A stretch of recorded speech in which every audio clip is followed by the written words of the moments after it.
गुजरातमध्ये जन्मलेला औरंगजेब,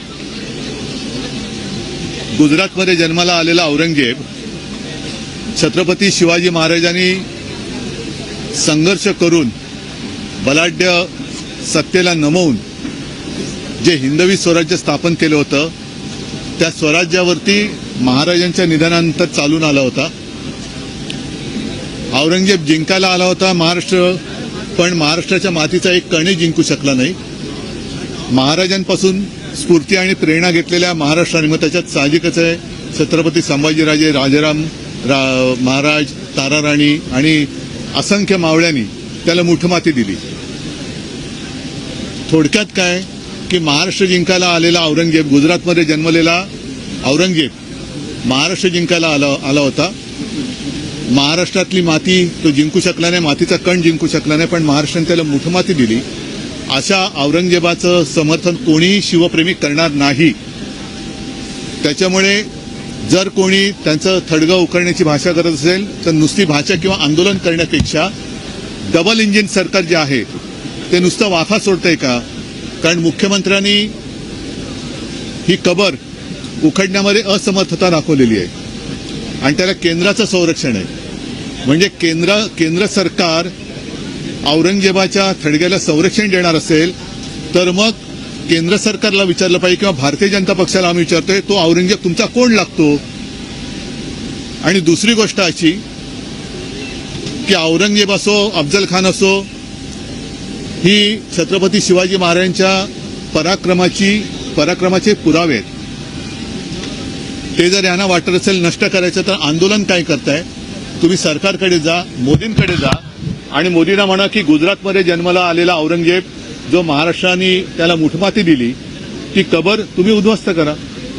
आणि तो जेव्हा सोहळा कराल तेव्हा चंद्राबाबू आणि नितीश कुमारला प्रमुख पाहुणे म्हणून बोलवा. आहे सोपा विषय आहे, त्याच्यात दंगल करायचं कारण काय? कालची नागपूरची दंगल ही पूर्वनियोजित होती, कारण अफवा त्याच्या आधी खूप मोठ्या प्रमाणात पसरवण्यात आल्या.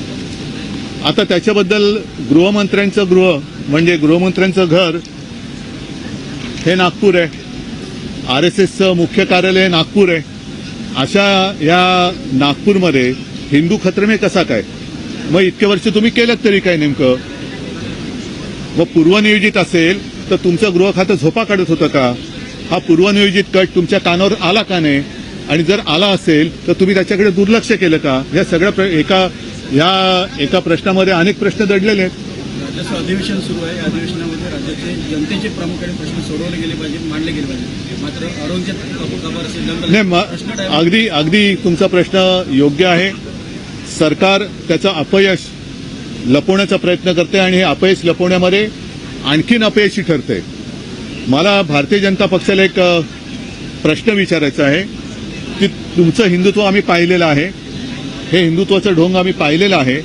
तुम्हाला जर का एवढा हिरव्या रंगावरती राग असेल तर पहिल्या प्रथम तुम्ही तुमच्या झेंड्यावरचा हिरवा रंग काढून दाखवा. भारतीय जनता पक्षाने पहिले ते करावं आणि मग हिंदू मुस्लिम करावं. कारण एका बाजूला हिंदुस्थान पाकिस्तान करायचं आणि पाकिस्तान सोबत मॅच खेळायची, ती मॅच दुबईत करायची आणि त्या मॅचला यांची पोरं ठरं जाऊन ती मॅच बघणार. म्हणजे मंत्र्यांची पोरं, अमित शहाचा मुलगा हा मॅच आयोजित करणार. इकडे साध्या मुलांना, गरीबाच्या मुलांना हिंदुस्थान पाकिस्तान करून लढवायचं आणि तिकडे दुबईत जाऊन मॅच बघायची. हे हिंदुत्व कोणतं? बांगलादेशमध्ये हिंदूंवरती अत्याचार होत आहेत ही माहिती आल्यानंतर एक तर तुम्ही त्या शेख हसीनांना इकडे सहारा दिला, त्या नक्की कुठे कल्पना नाही, पण त्याच बांगलादेशबरोबर क्रिकेट मॅच खेळायची. म्हणजे सर्वसामान्यांच्या घराची होळी करायची आणि त्याच्यावर तुम्ही राजकारणाची पोळी भाजायची. हे अत्यंत घृणास्पद राजकारण आहे. अशा घटनांना चिथावणीखोर वक्तव्य जबाबदार आहेत का? कारण अबू आझमी असतील किंवा नितेश राणे असतील अधिवेशन काळात नाही, यांची मिलीभगत आहे, यांची सगळी मिलीभगत आहे. यांच्याकडे कोणते मुद्दे राहिलेले नाहीत. परत एकदा सांगतो, औरंगजेबाचं समर्थन कोणी शिवप्रेमी करणार नाही, आम्ही पण करत नाही, करूच शकत नाही. पण हा विषय काढण्यापूर्वी ज्या हतबलतेने आज मुख्यमंत्री म्हणालेत की त्या कबरीचं आम्हाला रक्षण करावं लागतंय, जा ना मोदींकडे जा आणि तुम्ही ते रक्षण तुम्ही करताय हे सांगितलं, त्याच्याबद्दल मी मुख्यमंत्र्यांना धन्यवाद देतो. मग औरंगजेब तुमचा लागतो कोण हे उत्तरी मुख्यमंत्र्यांनी द्यावं. प्रदीप भाजपचे खासदार आहेत, त्यांनी पंतप्रधान मोदींची शिवाजी महाराजांशी अशा हेच तर भाजपचं घाणेरडं राजकारण आहे. म्हणजे एका बाजूला ही पराक्रमाची प्रतीकं जी आहेत किंवा पुरावे आहेत ते काढायचे आणि कोणाही ऐरागैराची आमच्या दैवताबरोबर तुलना करायची. कोरटकर मोकाट सुटलाय, त्याला काही पकडत नाही. सोलापूरकर आहे, कोश्यारी तर इकडे मजा मारून गेलेले आहेत. म्हणजे एका बाजूनी शिवछत्रपतींचा अपमान करायचा आणि दुसऱ्या बाजूला तुम्ही औरंगजेबाचा विषय काढून आमच्यात दंगली लावायच्या. असा म्हणजे खरोखर कर्तृत्वहीन माणसाची छत्रपती शिवाजी महाराजांबरोबर तुलना करणाऱ्याला एकाला तरी भर चौकात फटकावला ना तर पुढे प्रकार होणार नाही. पायऱ्यांवर आंदोलन केलं, जो पक्ष सत्तेत आहे त्या पक्षाचा उपमुख्यमंत्री आहे, अशा वेळेला औरंगजेबची कब्र काढा म्हणून आंदोलन करतात पायऱ्यांवर. म्हणजे हे अपयशी सरकार आहे, फसवेगिरी करून सत्तेवर आलेला आहे. आणि तो जो प्रश्न तुम्ही विचारलात की यांच्या सगळ्या फसव्या योजना ज्या थापा यांनी मारल्या होत्या निवडणुकांमध्ये, लाडकी बहीण असेल, लाडका भाऊ असेल, शेतकऱ्यांची कर्जमुक्ती असेल, बऱ्याचशा गोष्टी. आता मी बसलो होतो त्या शाळेचं अनुदान, म्हणजे शेतकरी आत्महत्या करतायत, त्या नागरीने आत्महत्या केली. पाण्याच्या कैलास नागरीने आत्महत्या केली. त्यांच्या बहिणींनी काल सगळ्यांसमोर आपल्या सरकारला सांगितलं की तुम्हाला लाज वाटली पाहिजे, भारत हा कृषीप्रधान देश म्हणता आणि शेतकरी आत्महत्या करतात, तुम्हाला कसलीच लाज नाही वाटत. काय उत्तर काय तुमच्याकडे? शिक्षक आत्महत्या करतायत. म्हणजे एक एक गोष्ट तुम्ही औरंगजेबाचं थडगं जरूर उकरा, पण त्याच वेळेला शेतकऱ्यांच्या चिता जळतायत त्याच्याकडे लक्ष देणार आहेत की नाही? शेतकऱ्यांच्या चिता जळतायत, आत्महत्या करतायत शेतकरी, त्या चिता जळतायत तुमच्या डोळ्या देखत आणि तुम्ही औरंगजेबाचं थडगं उकरताय. तर एकदा उकरून तो विषय संपून टाका. जबाबदार कोण वाटतं तुम्हाला? असं म्हणतात भाजपचे आमदार, असं म्हणतात की पोलीस तिथे उशीर आले, एकीकडे चिथावणीवर वक्तव्य आणि हिंदू परिषदेचं आंदोलन. म्हणजेच सरकार अपयशी आहे ना. तिकडे आरएसएसचं मुख्य कार्यालय, तिथे आरएसएसच्या कार्यालयाला डबल+ सिक्युरिटी आहे. अशा परिस्थितीमध्ये नागपूरमध्ये दंगल होते कशी? पूर्वनियोजित असेल, बाहेरून लोक आले असतील, असं एक उपमुख्यमंत्री काहीतरी म्हणाले म्हणतात. म्हणजेच काय की स्वतःचं सरकार किती दुर्दैवाने मी म्हणेन की बेकार आहे, हेच त्यांनी म्हटलेलं आहे.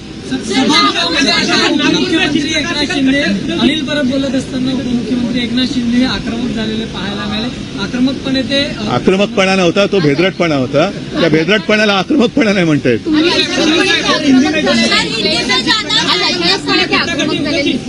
अहो, त्याला आक्रमकता म्हणत नाही हो, त्याला भेदरटपणा म्हणतात.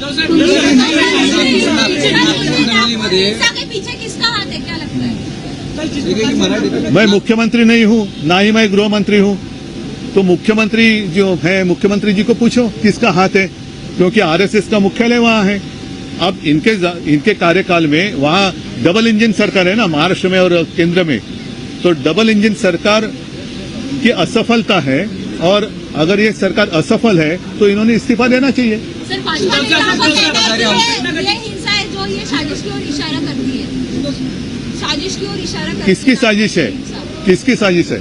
और इसलिए मैंने कहा कि जिसका जन्म गुजरात में हुआ था, ऐसा औरंगजेब, जब हमारे छत्रपति शिवाजी महाराज उनके पश्चात महाराष्ट्र के ऊपर उन्होंने आक्रमण किया था और महाराष्ट्र में उनकी कब्र बांधी गई. बार बार कहना ठीक नहीं, लेकिन सच्चाई है कि गुजरात में जिसका जन्म हुआ था वो औरंगजेब महाराष्ट्र के खिलाफ, छत्रपति शिवाजी महाराज जी के खिलाफ जो महाराष्ट्र में आए थे, वो वापस आगरा नहीं जा सके. तो आप 400 साल पुरानी बात अब निकाल रहे हैं तो निकालो और इमीडिएट जो भी वहां उनकी कब्र है उखाड़ डालो. लेकिन उस वक्त चंद्रबाबू नायडू और नीतीश कुमार जी को जरूर बुलाइए. लगातार जिस तरीके से बयान मिनिस्टर जो मंत्रियों द्वारा आ रहे थे, कौन से बयान? नीतीश राणे जैसे क्या बयान? जो लगातार औरंगजेब का मुद्दा छेड़ रहे थे, नीतीश राणे हो राजा हो, क्या लगता है कि प्रमुख कारण बना इस पूरी हिंसा के? नहीं, मैंने कहा ना कि उन्हीं की सरकार है ना. चिल्ला चिल्ली नाटक ढोंग क्यों कर रहे, नाटक क्यों कर रहे? जाओ मोदी जी के पास. और नहीं और जो बुलडोजर यूपी में चला रहे थे, वैसा बुलडोजर चलाओ ना. किसने रोका है?